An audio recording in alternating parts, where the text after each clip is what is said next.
তায়েফে যাওয়ার পথে জাবালে হাদায় আমরা উঠে গিয়েছি অলরেডি। জাবালে হাদার প্রায় 5-7 কিলোমিটার পথ পাড়ি দিয়ে আমরা জাবালে হাদার ঠিক মাঝামাঝি জায়গাতে অবস্থান করছি। আমরা ভিডিওটা ঘোরালে আপনারা দেখতে পাবেন যে কি ভয়ঙ্কর রকমের পাহাড়ি এরিয়া, হিল ট্রাক্টস এরিয়ার মাঝখানে সৌদি গভর্নমেন্ট তারা পাহাড় কেটে কেটে এই চমৎকার অনিন্দ সুন্দর রাস্তাটি তৈরি করেছে। এই পাহাড়ি পথ বেয়ে বেয়ে আমরা চলে যাচ্ছি তায়েফের দিকে।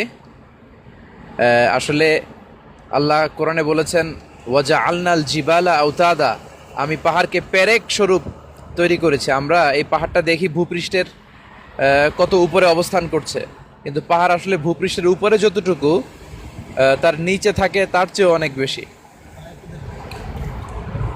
আমরা এখন অনেক উপরে চলে এসেছি। আমরা ঘুরিয়ে ঘুরিয়ে দেখানোর চেষ্টা করছি যে আসলে কত